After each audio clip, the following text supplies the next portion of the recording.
Saudara-saudari yang terkasih, selamat pagi, berkah dalam. Sudahkah kita memberi senyum hari ini? Hari Minggu, 25 Juli 2021. Hari Minggu biasa ke-17. Hari ini, Paus mencanangkan pertama kali menjadi hari kakek nenek dan lansia sedunia. Minggu keempat bulan Juli dikhususkan untuk hari kakek nenek dan lansia sedunia. Mari kita awali permenungan kita hari ini dengan tanda kemenangan Kristus. Dalam nama Bapa dan Putra dan Roh Kudus. Amin. Permenungan kita diambil dari Injil Yohanes bab 6 ayat 1 sampai 15. Salam sukacita, salam sehat, dan jangan lupa untuk selalu bahagia. Saudaraku terkasih, teristimewa, kakek nenek dan para lansia yang saya kasihi. Pada saat Paus mencanangkan hari kakek nenek dan lansia, itu membuktikan bahwa gereja peduli dan menempatkan para lansia, kakek nenek sebagai orang-orang yang sangat dikagumi. Karena sudah berjasa banyak untuk kami-kami semua. Maka profesiat untuk kakek nenek dan para lansia, semakin yakin, tetap sehat, dan dekatkan diri Anda sekalian dengan Tuhan. Saudaraku terkasih, kisah Injil hari ini tentang kepedulian Yesus pada orang banyak yang mengikutinya. Dikisahkan saat Yesus berangkat ke Danau Tiberias, orang banyak berbondong-bondong mengikuti dia. Berkatalah Yesus kepada Filipus, "Di manakah kita akan membeli roti supaya mereka itu dapat makan?" Roti seharga 200 dinar tidak akan cukup untuk mereka ini, sekalipun masing-masing mendapat sepotong kecil saja, kata Filipus. Lalu Andreas memberitahu bahwa ada anak yang membawa 5 roti jelai dan 2 ikan. Tapi apakah artinya orang sebanyak itu? Apa artinya untuk orang sebanyak itu? Kan tidak mungkin hanya 5 roti jelai dan 2 ikan. Lalu Yesus menggandakan roti-roti itu sehingga semua mereka bisa makan dan kenyang. Saudara terkasih, lewat kisah ini Yesus ingin mengajak para murid untuk memiliki kepedulian, memiliki kepekaan pada sesamanya. Yesus ingin para murid tidak menutup mata pada kebutuhan dan jeritan hati sesama. Tidak tutup mata pada lingkungan sekitarnya.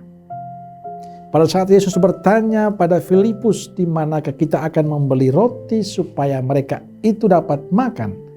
Sebenarnya Yesus mau mengatakan, ini loh ada banyak orang yang perlu kalian perhatikan. Perlu kalian bantu, perlu kalian beri makan agar mereka tidak kelaparan saat pulang. Yesus ingin para muridnya tergerak hati untuk menolong.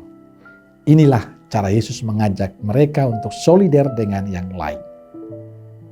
Saudaraku terkasih, hari ini Yesus bertanya pada kita, di manakah kita membeli roti supaya mereka itu dapat makan?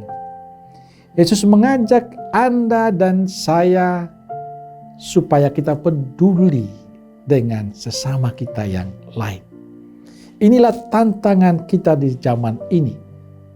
Karena banyak sekali orang yang sudah tidak peduli, banyak sekali orang yang masa bodoh, cuek dengan sesamanya. Dan inilah saudaraku terkasih, sebagai murid Yesus, Yesus mengetuk hati kita untuk peduli dengan sesama. Apalagi di saat-saat yang sulit ini, bisakah kita tergerak hati untuk membantu, menolong mereka yang lain? Ataukah hati kita sudah membantu yang tidak punya kepekaan, yang tidak memiliki pedulian, masa bodoh, mengabaikan?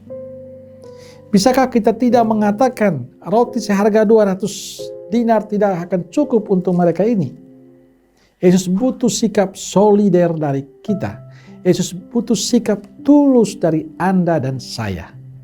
Saudara, bukan soal banyak atau sedikit, tapi apakah kita mau berbagi dengan mereka. Ingat, hanya 5 roti dan 2 ikan sudah bisa mengenyangkan banyak orang, bisa membahagiakan banyak orang. Artinya, dari kekurangan bila kita tulus memberi, akan menjadi berkat bagi yang lain. Saudaraku terkasih, saya selalu mendapatkan titipan dari 1-2 orang untuk membantu yang membutuhkan. Sering saya menolak karena saya tahu mereka susah, mereka tidak mampu, tapi mereka tetap memberi, menitipkan lewat saya. Saya menemukan niat tulus mereka yang luar biasa, yang bagi saya mengagumkan. Kadang saya terharu melihat kehidupan mereka. Mereka mau membagikan sesuatu bukan karena mereka punya, bukan karena mereka mampu, mereka kaya. Saya tahu mereka penuh kekurangan, tapi mengapa mereka mau berbagi? Saya pribadi kadang merasa iri dengan sikap mereka, karena saya sendiri kadang susah untuk berbagi. Sedangkan mereka yang penuh dengan kekurangan itu mau berbagi. Dan saya berharap Injil hari ini menggugah hati kita untuk tidak pelit, tidak egois, tidak tutup mata untuk sesama yang lain. Saya ingin mengajak kita, saudaraku terkasih, untuk peduli dan berbagi. Tahun lalu bersama Dewan Paroki, kami sepakat membentuk tim Satgas COVID. Kita butuh tim relawan. Dan banyak yang bersedia dan sekarang mereka bekerja dengan tulus. Lalu bukan hanya membentuk tim, tapi melemparkan ide gerakan Jogo Umat. Membantu umat yang mengalami kesulitan di saat COVID ini. Paling tidak sembako untuk mereka. Sehingga bila ada umat yang isolasi mandiri, gereja harus turun tangan. Gereja harus menampilkan wajah Yesus yang bermurah hati dengan mau berbagi. Dan bagi saya inilah sebuah perjuangan. Tapi apa yang terjadi? Ternyata banyak tangan kasih yang bagi saya mengagumkan. Banyak orang, terutama umatku, yang begitu tulus membantu dan menolong. Dan inilah anugerah yang bagi saya luar biasa. Ada yang berupa barang, ada yang berupa obat-obatan, ada yang berupa suplemen, madu, ada yang beras, ada yang kirim lewat rekening Jogo Umat. Dan semua adalah ungkapan cinta, ungkapan kepedulian, kepekaan mereka bahwa saudara kita yang menderita, saudara kita mengalami kesulitan adalah orang-orang yang senantiasa ada di hati. Dan saya bangga, bersyukur atas ketergerakan itu, atas kepedulian itu. Saya tahu ini bukan karena mereka punya harta, kita semua dalam keadaan sulit, tapi mereka punya cinta, punya kepedulian yang berlimpah. Maka saya ingin mengatakan terima kasih saudaraku sekalian, umatku dan banyak tangan kasih Tuhan yang melimpah untuk paroki ini, untuk karya baik ini. Cinta Anda mengajarkan saya untuk semakin tulus, semakin berbagi, semakin memberikan diri dalam pelayanan. Saudaraku terkasih, bahagia menurut saya sederhana. Kalau saya punya kepedulian, punya keperhatian untuk sesama yang lain. Bagaimana dengan kita? Tuhan memberkati. Amin. Semoga Allah yang Maha Kuasa memberkati saudara sekalian, Bapa, Putra, dan Roh Kudus. Amin. Keluarga Kudus Nazaret, doakanlah kami. Amin. Berkah dalam